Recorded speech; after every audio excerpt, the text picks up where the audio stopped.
Your task is to count the total number of squares on one of those screens. All three. Find a partner because you're going to look at the same diagram and come to an agreement with your team as to the number of squares.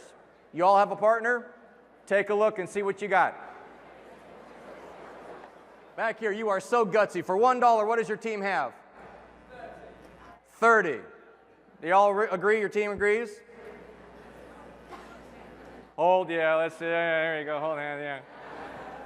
Let me ask in a different way. By a show of hands, how many of you counted a different number of squares the second time around just now? Raise your hands. Look around the room.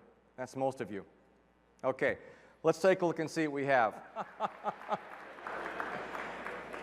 So my job as a trainer / educator is to bring some really important conclusion to this stupid game.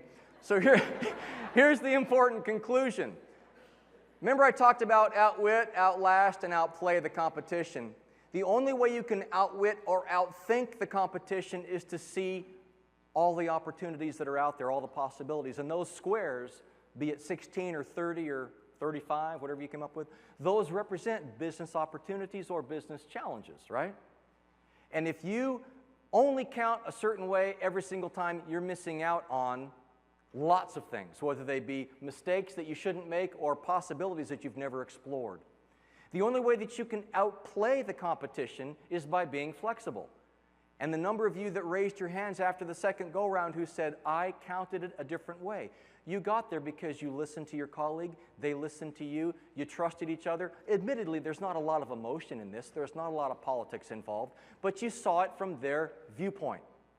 That's huge.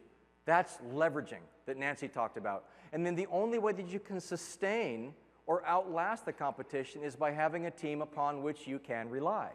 Don't we all know plenty of examples of people who burned out because they didn't delegate? They burned out because they didn't have a team upon which they could rely. They tried to do it all themselves.